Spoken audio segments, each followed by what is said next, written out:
네, 여러분 안녕하십니까, 평경자입니다. 먼저 시장을 이해하기 위해서 이번 주에 이슈 두 가지를 제가 가져와 봤습니다. 첫 번째는 XRP 내용입니다. XRP 재판이 XRP 승소로 공식 재판에 대한 결론이 나왔고요. 이로 인해서 SEC의 입지가 낮아졌다라고 결론을 지을 수가 있습니다. 그리고 입지가 낮아지면서 변경된 부분이 있는데, 현재까지 SEC가 말도 안 되는 내용으로 인해서 규제나 소송을 걸었단 말이죠. 특히나 SEC, 시큐리티를 관리하는 것이기 때문에 대부분의 코인이 증권으로 분류가 됐었던 거고, 근데 이게 입지가 낮아졌고 이번에 XRP가 승소함에 따라서 이 증권법으로 고소를 먹은 코인들이 유리해졌다라고 볼 수가 있습니다. 그래서 이게 첫 번째 이슈고, 그래서 오늘 일장도 보시면은 9시 전에 업비트장을 보신 분들이 있을지 모르겠지만 증권형으로 분류돼서 하락을 했던 코인들이 좀 많이 상승을 했어요. 대표적으로 솔라나, 그리고 두 번째로 에이다가 되겠고, 매틱도 있을 거고, 그리고 기타적으로 NFT 코인들, 이런 종류들이 증권형 코인들로 분류가 됐었는데 현재는 많은 상승을 가져왔습니다. 그리고 이런 부분들은 XRP가 승소함에 따라서 이어진 여파에 해당한다라는 부분이 첫 번째입니다.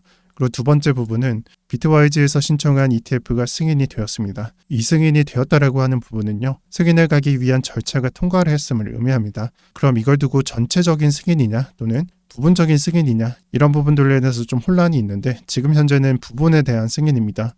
어떻게 보면은 전체적인 승인이라기보다는 통과하기 이전에 절차를 보겠다라는 내용이 승인이 된 거고요.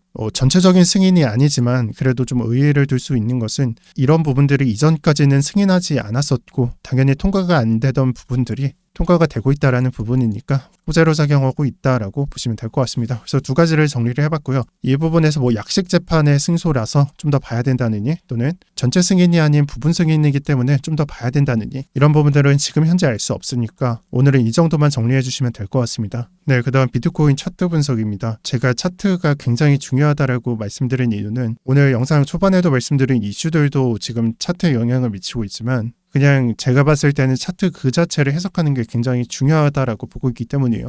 그렇기 때문에 지금 보고 있는 4시간봉 차트도 해설을 했던 거고, 이 4시간봉 차트를 넘어서 일봉까지도 해설을 했던 점이 있습니다. 그래서 이 부분을 복기를 해보면 차트가 25일선이 위로 올라오고 캔들은 마주하는 측면이 있다. 이러한 부분을 회피하기 위해서는 1번 같은 양봉이 나와야 되고, 오늘 운이 좋게 ETF가 승인됨에 따라서 양봉이 나왔습니다. 그래서 실질적으로 차트를 보게 되면은 25일선을 정확히 밟고 상승한 모습을 볼 수가 있고요. 단기적으로 결론을 내본다면은 하반지는 상승이었다라는 결론을 낼 수가 있습니다. 만약에 이 부분이 저가 이탈을 하고 종가를 음봉으로서 밑으로 마감을 했다면은 지금의 하반지와는 매우 다르게 흘러갔을 것입니다. 그리고 적어놨듯이 결론에 대한 이유로는 ETF 영향이 좀 큰데, 저는 이러한 부분에 있어서 어디서 버텼는지도 꽤나 의미가 있다라고 봅니다.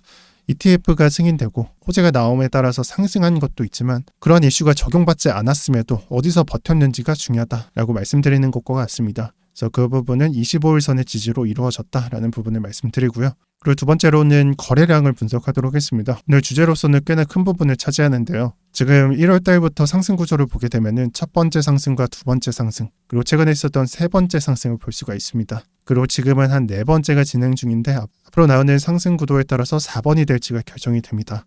자, 그럼 미래는 알 수 없지만 지금 나온 차트 결과에 따라서는 거래량이 늘어났다가 줄어들었다라고 해설할 수가 있죠. 그럼 이거는 매번 반복했기 때문에 방향성은 상승인데 추세는 연장됐다가 줄어들고 있다, 소멸되고 있다라고 결론을 지을 수가 있습니다. 거래량이 늘어났다가 줄어드니까요. 그래서 이런 부분을 좀 피하기 위해서, 회피하기 위해서는 1번, 2번, 3번 이어서 4번 상승이 필요한데, 4번의 상승은 이러한 조건이 붙어야 됩니다. 당연히 양봉으로서 고점을 올려야 되겠고요. 거래량이 소멸되는 그림이 아니라 제가 예시로 좀 만든 것처럼 기존의 거래량을 상향할 수 있는 거래량이 나와야 됩니다. 하지만 단편적으로 오늘의 캔들만 보더라도 이 ETF가 승인 절차를 밟는다는 호재가 작용했음에도 불구하고 거래량이 크게 기록되지 않았다라는 부분은 소멸 쪽으로 좀 의견을 둬야 된다라고 생각을 합니다. 이런 방법으로 상승 해설을 할 수 있는 것은 21년도의 상반기 장입니다. 1월달, 2월달, 3월달, 4월달 정확히 고점을 올려놓은 차트를 볼 수가 있고, 이때 거래대금을 본다면은 첫 번째 고점으로부터 지속적으로 낮아졌습니다. 그래서 본격적인 하락장이 나오기 전에 거래대금은 거의 최저값에 도달했고, 마지막으로 상승이 나오는 이 마지막 상승에서 거래량을 높이지 못하고 상승은 소멸되었고 대세 추세는 변경이 되었죠.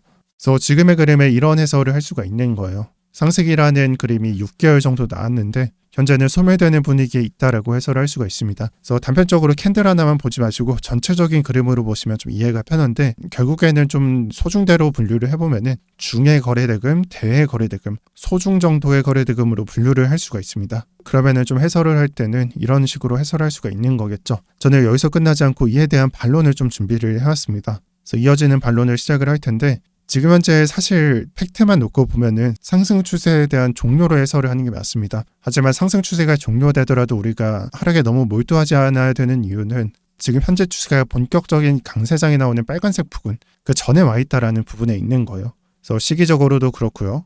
제가 표현을 할 때는 본격적인 강세장이 나올 때는 6개월 정도 남았다라고 표현을 했는데, 그 부분이 지금 점선 직전에 그런 장을 말을 하는 겁니다. 그럼 지금 보더라도 하락은 그렇게 깊지 않을 것이고 길게 나오지 않을 것이고요. 두 개의 예제를 보더라도 하나는 저점을 조금 밟았지만 첫 번째 예제가 되는 것은 저점을 터치하지 않았습니다. 그리고 좀 비주류일 때도 그런 부분이 없었던 거고요. 자, 그럼 이런 부분을 봤을 때 대개로 우리가 하락이라고 하는 부분은요, 상승이 끝나고 미친 듯한 하락을 차트에서 구경할 수 있는 시기들을 예상을 하는데, 우리가 예상할 수 있는 것은 그런 하락이 아닙니다. 기간도 짧을 것이고요. 그 무서움 자체도 이전보다는 덜할 것입니다. 하지만 이전에 하락을 겪어본 사람들이 있을 거니까 두려워하기는 하겠죠. 그렇지만 저는 그런 하락은 결코 안 할 거라고 말씀을 드리는 겁니다. 그래서 기간도 짧을 것이고 이전의 하락보다 구간도 그렇게 크지 않을 것이다 라고 말씀드립니다. 심지어 저는 여기에 더해서 저가를 터치하지 않을 수도 있다라고 말씀드리기도 했고요. 이거는 지난 영상을 한번 참고해 보시길 바랍니다. 우리가 추세를 분석할 때 거래대금을 본다라는 부분은요, 현재 나와 있는 차트를 통해서 상승이 나오고 이게 연장이 되면서 이거를 더욱더 연장시킬지 안 시킬지 이런 부분들을 해설을 하고, 그 다음에 좀 약해진다면 하락을 어느 정도 염두에 두는 그런 부분이 있는데, 이것은 시간이 지나고 나면 틀린 얘기가 될 수가 있습니다. 즉 다시 말해서 작은 추세랑 큰 추세를 분류해야 된다라는 얘기인데, 우리가 봤었던 그림은요, 이 이후의 그림을 보지 않고 이 작은 그림을 봤을 때 얘기입니다. 개월수로 따진다면 한 6개월 정도에 해당하는 거죠. 그렇지만 우리가 추세를 분류할 때 소중대도 분류되듯이 큰 추세 앞에서는 그냥 작은 조정에 불과할 수도 있습니다. 현재 그림을 보면 1월달부터 6개월치에 해당한다라고 봤었죠. 그래서 1번부터가 1월달이 되는 거고 지금 현재 7월달이니까요. 그럼 지금 현재는 하락이 온다라고 말을 하더라도 그 부분에 대해선 단기적으로 맞을 수는 있습니다. 하지만 단기적으로 맞더라도 큰 추세로서 지켜본다면요, 두려워할 이유가 없다라고 생각을 합니다. 우리가 보고 있는 건 작은 추세일 수도 있으니까요. 그래서 직접적으로 좀 표현을 해보면은 이 6개월에 해당하는 추세는 2, 3년 추세, 2년짜리, 3년짜리 추세보다 작음으로 한쪽에 매몰되는 것보다는 좀 큰 그림으로서 이해하는 게 좋겠다라는 부분이 있습니다. 그래서 제가 차트를 해설할 때 어떤 부분을 해설하고 있는지 말씀드렸고, 여러분들께서 영상을 보실 때는 단기적인 그림하고 장기적인 그림을 좀 구분해 가시면서 보시는 게 좋겠습니다. 그리고 실제로 제가 하락을 좀 두려워하지 말라라고 말씀을 드려도 이 캔들 하나가 일봉이기 때문에 이 정도면 한 2, 3주짜리 추세거든요. 그러면은 영상을 찍을 때 영향을 받을 수밖에 없어요. 왜냐면 제가 원하는 영상을 찍는 게 아니라 사람들이 원하는 영상을 찍기 때문에 그런 영상이 될 수밖에 없습니다. 하지만 과연 몇 명이나 될지 모르겠는데, 오늘 영상을 보시는 분들은요, 이 단기 추세랑 장기 추세가 어떤 식으로 결정되는지를 여러분들 반드시 머릿속에 기억하시고 차트를 보시길 바라겠습니다. 제 얘기를 좀 더 연장을 좀 하자면은 1, 2, 3, 4, 5라고 보는 파동이에요. 너무나 정말 기초적인 얘기인데 이 파동 자체도 잘게 쪼개질 수도 있는 거고, 그렇다면 오늘 설명드린 부분이 이런 식으로도 해설할 수가 있는 겁니다. 큰 추세에서 나오는 상승과 조정이 나오는 거다라고 보시는 게 좋을 것 같아요. 그리고 여기까지 이해했다면 이 작은 부분도 쪼개서 나오는 게 여러분들께서 이해할 수 있겠죠. 한마디로 말하면 이 상승에 대한 소멸이 지금 오가고 있는데, 앞으로 조정이 어디까지 나올지 모르겠지만 조금은 오고 있다. 다만 13년도 이후의 장을 예를 들면서 저점을 터치하지 않을 수도 있다라는 것이 사실 이번 주나 이번 달 내용의 핵심이에요. 집중해서 들으시는 분들은 계속 반복되고 있다는 걸 아실 겁니다. 그래서 오늘 영상은 여기까지 잘 정리하겠고, 주말에는 제가 영상을 올려드리지 않습니다. 그래서 오늘같이 좀 긴급한 시황이 필요한다거나 아니면 주말 시황이 필요하신 분들은 맥주방을 이용하시고요. 오늘 영상 설명란에 맥주방을 올려드리도록 하겠습니다. 다들 좋은 주말 되시고요. 시청 감사드립니다.